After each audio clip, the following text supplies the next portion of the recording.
In this video, we will learn about pituitary gland or the mustard gland. Location. Pituitary gland is a small rounded gland about the size of the pea seed.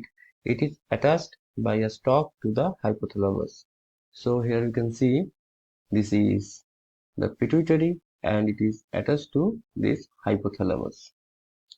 Pituitary gland is called the mustard gland because it regulates the functioning of almost all the other endocrine glands of the body.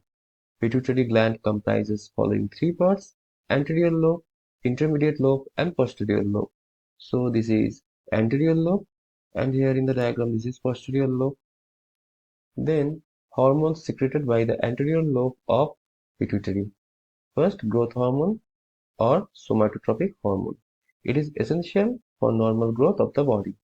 Prolactin hormone or lactogenic hormone.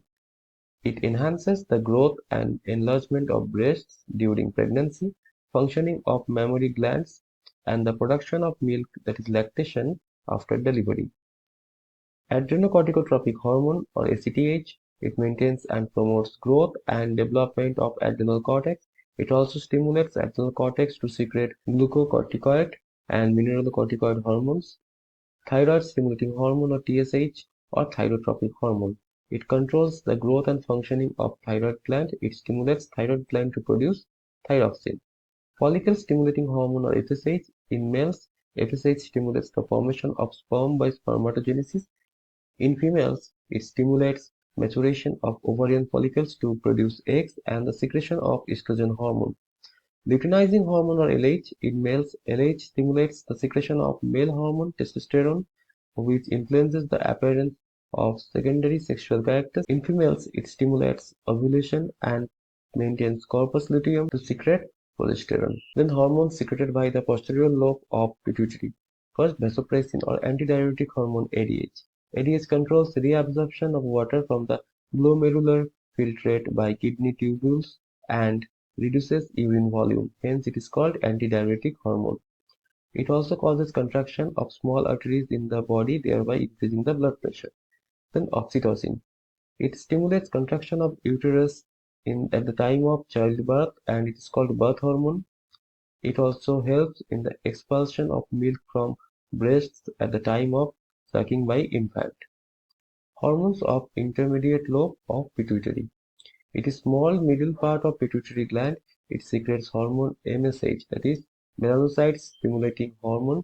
This hormone controls the secretion of melanocytes by the skin. Then disorders of pituitary activity. First, hyposecretion or undersecretion of hormones by pituitary gland. Dwarfism. Hyposecretion of growth hormone by anterior lobe of pituitary in childhood produces pituitary dwarfs or midgets. A dwarf is fully matured person but retains body size of a child. Diabetes insipidus. Hyposecretion of ADH or antidiuretic hormone by posterior lobe of pituitary leads to the secretion of large volumes of caseous urine because of insufficient absorption of water from the nephric filtrate. Large volumes of urine and excessive thirst are diabetic symptoms, but no glucose is lost in the urine. This condition is called diabetes insipidus. Then hypersecretion of hormones by anterior pituitary.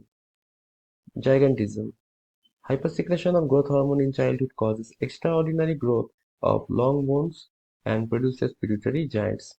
The long bones lengthen beyond normal and human giants up to 2.7 meters in height are produced.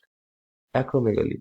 Hypersecretion of growth hormone in adults and adolescents produces extra growth of lower jawbone and bones of limbs. So in the image you can see the hypersecretion of growth hormone produces gigantism and the undersecretion or hyposecretion produces dwarfism.